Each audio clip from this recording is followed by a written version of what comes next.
Hi guys, good morning. Welcome back to my YouTube channel Shriya Odia ବ୍ଲଗ୍କୁ। ତ ଆଜି ମୁଁ ଆପଣମାନଙ୍କୁ ଗୋଟେ ନ୍ୟୁ ରେସିପି ସେୟାର କରିବା ପାଇଁ ଯାଉଛି। ଆପଣମାନେ ନିଶ୍ଚିନ୍ତ ଭାବରେ ଆକୁ ଟ୍ରାଏ କରିକି ଦେଖନ୍ତୁ।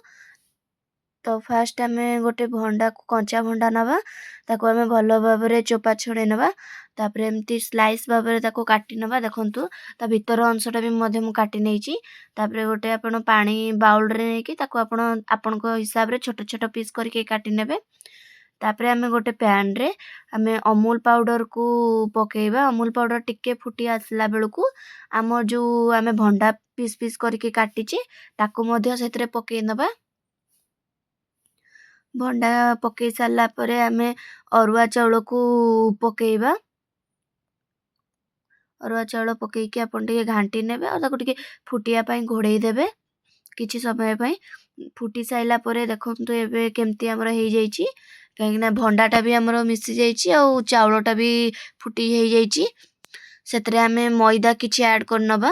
ମଇଦା ପକେଇକି ଭଲ ଭାବରେ ତାକୁ ମିକ୍ସ କରିନେବା। କାଢ଼ିଲା ସମୟରେ ଦେଖିବେ ନିହାତି ସେ ଭଣ୍ଡାଟା ଯେମିତି ଆମର ସିଝି ଯାଇଥିବ। ତ ଦେଖନ୍ତୁ ଏବେ କେମିତି ଭାବରେ ହେଇଛି। ତାପରେ ଆମେ ସେଥିରେ ଟିକେ ଲୁଣ ପକେଇ ନେବା। ଲୁଣ ପକେଇକି ଭଲ ଭାବରେ ଗୋଳେଇ ନେବା। ତାପରେ ଆମେ ସେଥିରେ ଗୋଟେ ଗ୍ରାଇଣ୍ଡର ଜାରରେ ତାକୁ ଆମେ ପକେଇକି ଭଲ ଭାବରେ ପାଣି ବିଲକୁଲ ବି ଆପଣମାନେ ଦେବେନି। ପାଣି ଦେଲେ ଆମର ପାଣିଆ ହେଇଯିବ, ତ ସେଥିରେ ପାଣି ବିଲକୁଲ ବି ଦେବେନି। ତାକୁ ଯେଉଁଭଳି ଭାବରେ ହେଇଥିଲା ସେଇଭଳି ଭାବରେ ପକେଇକି ତାକୁ ଗ୍ରାଇଣ୍ଡିଙ୍ଗ କରିନେବେ। ଦେଖନ୍ତୁ ଏବେ କେମିତି ହେଇଯାଇଛି ଆମର। ବେଶୀ ବି ପତଳା ହେଇନି କି ବେଶୀ ବି ମୋଟା ଆପଣ କରିବେନି। ତାପରେ ଆମେ ସେଥିରେ 2-3 ଚାମଚ ସ୍ପୁନ୍ ହେଉଛି ଆମେ ମଇଦା ଆଡ଼୍ କରିକି ଭଲ ଭାବରେ ତାକୁ ଗୋଳେଇ ନେବା। ଦେଖନ୍ତୁ ତାପରେ ଆମେ ଗୋଟେ ଗିନା ହଉ କି ଆପଣଙ୍କ ହିସାବରେ ଯେଉଁ କେକ୍ ବନାନ୍ତି ପ୍ୟାନ୍, ସେଥିରେ ବି ଆପଣମାନେ କରିପାରିବେ। ତ ସେଥିରେ ଆମେ ଭଲ ଭାବରେ ପୁରା ସାଇଡ଼ରେ ତେଲ ଲଗାଇଦେବା, ଯେହେତୁ ଆମର ଲାଗିବନି ତ ତେଲ ଲଗାଇଦେବା ଠିକ୍ ଭାବରେ। ତ ତାପରେ ଆମେ ତାକୁ ସାଇଜ୍ କରିକି ଦେଇଦେବା ସେଥିରେ। ଦେଖନ୍ତୁ କେଉଁଭଳି ଭାବରେ ମୁଁ କରିନେଇଛି। ତାପରେ ଆପଣ ଓଭନରେ ବି ଆକୁ କୁକ୍ କରିପାରିବେ, ନହେଲେ ନାହିଁ ଗୋଟେ କରେଇରେ ହେଉଛି ପାଣି ଦେଇକି ତା ଉପରେ ଆପଣ ଥୋଇକି ଘୋଡ଼େଇ ପାରିବେ ତା ଉପରେ କିଛି।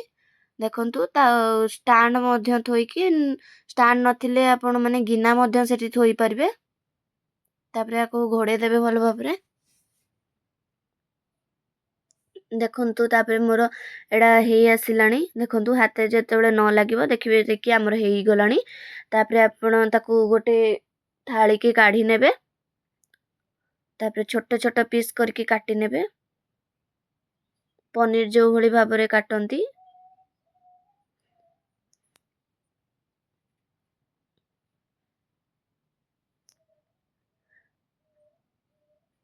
ଦେଖନ୍ତୁ ଆମର କେଉଁଭଳି ଭାବରେ ହେଇଛି, ପନିର ଭଳିଆ ପୁରା ସଫ୍ଟ ସଫ୍ଟ ହେଇଛି। ଦେଖନ୍ତୁ ଆଜ୍ଞା ମଧ୍ୟ ଟେଷ୍ଟଟା ବି ବହୁ ପନିର ଭଳିଆ ହିଁ ଲାଗିବ। ତ ତାପରେ ଏବେ ସେଟା ହେଇସାରିଲା ପରେ ଆମେ ସେଥିରେ ଗୋଟେ ଗ୍ରାଇଣ୍ଡର ଜାରରେ ପିଆଜ, ରସୁଣ, ଅଦା, ଟମାଟୋ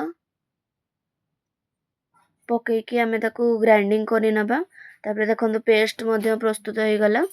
ତାପରେ ଗୋଟେ ପ୍ୟାନ୍ରେ ତେଲ ନେବା ଆମେ ଅଳ୍ପ କିଛି। ତେଲ ଟିକେ ଗରମ ହେଇ ଆସିଲା ବେଳକୁ ସେଥିରେ ଆମେ ଯେଉଁ ପନିର ସାଇଜରେ ଯେଉଁ ଛୋଟ ଛୋଟ ପିସ୍ ଭଣ୍ଡାର ଆମେ କାଟିଥିଲେ ତାକୁ ଆମେ ଭଲ ଭାବରେ ଭାଜି ନେବା। ଯେଉଁଭଳି ଭାବରେ ପନିର ତରକାରୀ କରାଯାଏ ଏଇଟା ସେଇଭଳି ଭାବରେ ହିଁ ଟେଷ୍ଟ ମଧ୍ୟ ଆସିବ।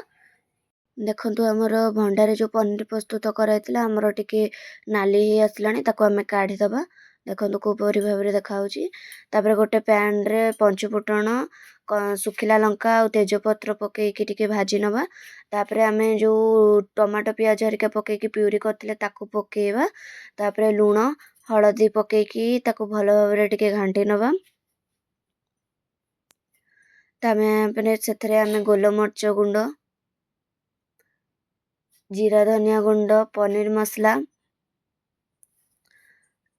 ଇତ୍ୟାଦି ମସଲା ଗୁଡ଼ା ପକେଇକି ଆମେ ତାକୁ ଭଲ ଭାବରେ ଗୋଳେଇ ନେବା। ସେଥିରେ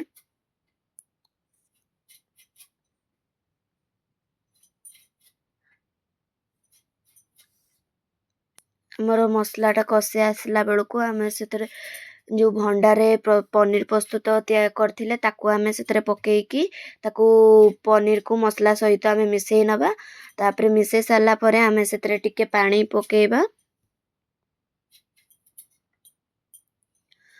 ପାଣି ପକେଇକି କିଛି ସମୟ ଆମେ ତାକୁ ଘୋଡ଼େଇକି ରଖିଦେବା। ତାପରେ ଦେଖନ୍ତୁ ଆମର ଭଣ୍ଡାରେ ତିଆରି ପ୍ରସ୍ତୁତ ହେଇଗଲା ପନିର। ତ ଯଦି ଭିଡ଼ିଓଟି ଭଲ ଲାଗିଥିବ ତ ଲାଇକ୍, ସେୟାର ଆଣ୍ଡ ସବସ୍କ୍ରାଇବ୍ କରନ୍ତୁ।